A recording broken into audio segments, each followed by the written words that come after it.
ที่12คำดีเรียนรู้เพื่อเสริมสร้างทักษะด้านการใช้ภาษาบทที่12แม่นนำเสนอเกี่ยวกับวิธีที่ครูบัววันใช้เพื่อช่วยคำดีในการเสริมสร้างทักษะด้านการใช้ภาษาการเว้าแบบคู่ขนานการสนทนากับตนเองการให้เวลาเพียงพอการใช้ประโยคปิดและยุทธศาสตร์อื่นๆดังที่ได้ระบุไว้ในบทนี้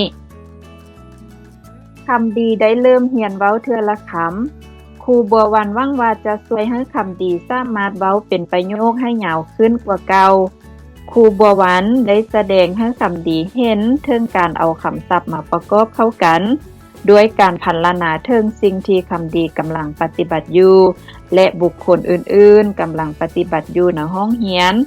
เราเห็นว่าเมื่อเราเฮ็ดแบบนี้เรื่อยๆคำดีและเพื่อนๆของเรายังเรียนรู้บ่ทันเพียงพอครูบัววันเว้าคำดีให้เจ้านับเรียนนี้ตามลำดับ1 2 3เด้อคำดีนับเรียน1 2 3ครูบัววันยังมักพรรณนาว่าตนเองกำลังเฮ็ดหยังอยู่ในห้องเรียนเราจะมักเว้าออกมาดังๆเพื่อประกอบใส่ท่าทางของเราเมื่อครูบัววันบอกเด็กๆว่าเรากำลังเฮ็ดหยังอยู่เราเห็นว่าคำดีและเด็กน้อยคนอื่นๆตั้งใจฟังเราหลายขึ้นพวกเขามักจะเฮ็ดตามสิ่งที่เราเว้าและแสดงออกมานำครูบัววันเว้าในขณะนี้ค่อยใช้มีดแสมเพื่อตัดเจียค่อยจับเจียด้วยมือข้างซ้ายของค่อยและค่อยจับมีดแสมด้วยมือข้างขวาของค่อยค่อยตัดเจียในหลวงเส้นซื่อคำดีเว้าตัดไปตามเส้นซื่อครูบัววันเห็นว่าคำดีและเด็กน้อยคนอื่นๆอีก 2-3 คนในห้องเรียนต้องการเวลาเพิ่มเติมในการปฏิบัติและทำความเข้าใจในสิ่งที่ครูเว้าเมื่อเรากำลังเว้าล้มนำเด็กน้อยเหล่านี้เราจะเบิ่งให้แน่ใจว่าตนเองได้ให้เวลาอย่างเพียงพอกับคำดีและเพื่อนๆของเราเพื่อตอบครูบัววันเป็นคนมีความอดทนสูงเมื่อเรามีการพัวพันสื่อสารกับเด็กน้อยเหล่านี้ครูบัววันเว้าว่าคำดีเว้าให้ครูฟังเบิ่งดูว่าเป็นหยังเจ้าจึงบ่ระบายสีให้รูปต้นไม้คำดีตอบบ่มีโซสีเขียวครูบัววันมักเว้าลืมคืนสิ่งที่คำดีห้าก็เว้าออกไปเราเฮ็ดแนวนี้ก็เพื่อยืนยันว่าคำดีได้เว้าหยังและเพื่อแสดงให้คำดีรู้ว่าควรเว้าอย่างถูกต้องคือแนวใดเมื่อครูบัววันเว้าตามร่างนักเรียนของเราพวกเขาก็รู้สึกว่าเราได้ฟังพวกเขาครูบัววันเว้าโอ้คำดีเจ้าบ่มีโซสีเขียวเนาะโซสีเขียวบ่มีเลยเฮาไปโซกโซสีเขียวนำกันเถาะครูบัววันมักกระตุ้นให้คำดีเว้าด้วยการถามรายละเอียดต่างๆเช้ามื้อนี้คำดีข้อลิ้นมากบานในชั่วโมงเรียนวิชาพละศึกษาครูบัววันได้ถามคำถามกับเราประมาณ 2-3 คำถามและรอท่าจนเราตอบคำถามก่อนแล้วครูจึงเอามากบานให้เราคำดีเว้าค่อยอยากได้มากบานครูบัววันถามคำดีเจ้าต้องการมากบานหน่วยได้คำดีตอบค่อยต้องการบานบ้วงเมื่อคำดีและเด็กน้อยคนอื่นๆเว้าเทื่อละคำศัพท์หรือกลุ่มคำสั้นๆครูบัววันก็ได้อธิบายรายละเอียดเพิ่มเติมต่อสิ่งที่พวกเขาเว้า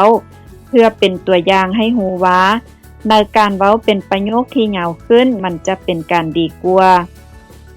เช่นเดียวกับการเว้าแบบคู่ขนานและการสนทนากับตนเองการให้รายละเอียดเพิ่มเติมช่วยสอนให้เด็กได้เรียนรู้คำศัพท์ใหม่และวิธีเอาหลายๆคำศัพท์มารวมเข้ากันเพื่อสร้างเป็นประโยคที่ยาวขึ้นคำดีเว้าค่อยอยากได้มากบานหน่วยใหญ่ครูบัววันเว้าคำดี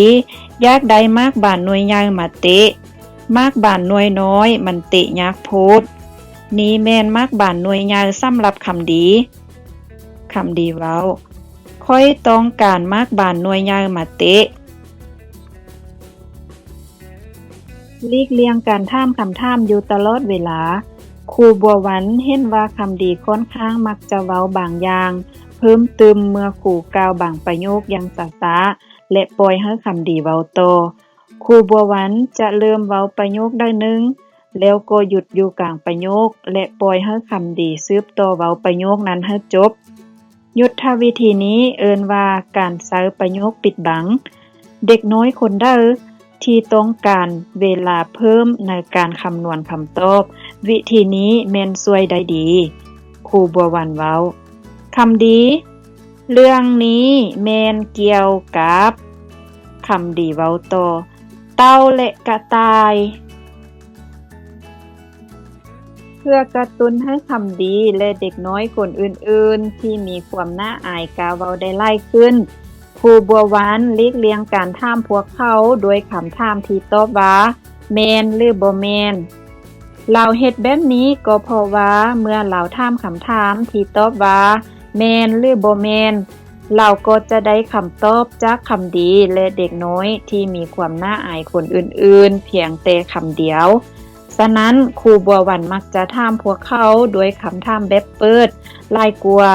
เพื่อให้ได้คำศัพท์เพิ่มจากพวกเขาครูบัววันถามคำดีเบิ่งสัตว์น่าฮักมีหูยาวๆนี่ดูมันแม่นหยังคำดีตอบมันแม่นตัวกระต่ายครูบัววันถามต่อจุดพิเศษเกี่ยวกับตัวกระต่ายมีหยังเดคำดีตอบตัวกระต่ายมีหูยาวๆ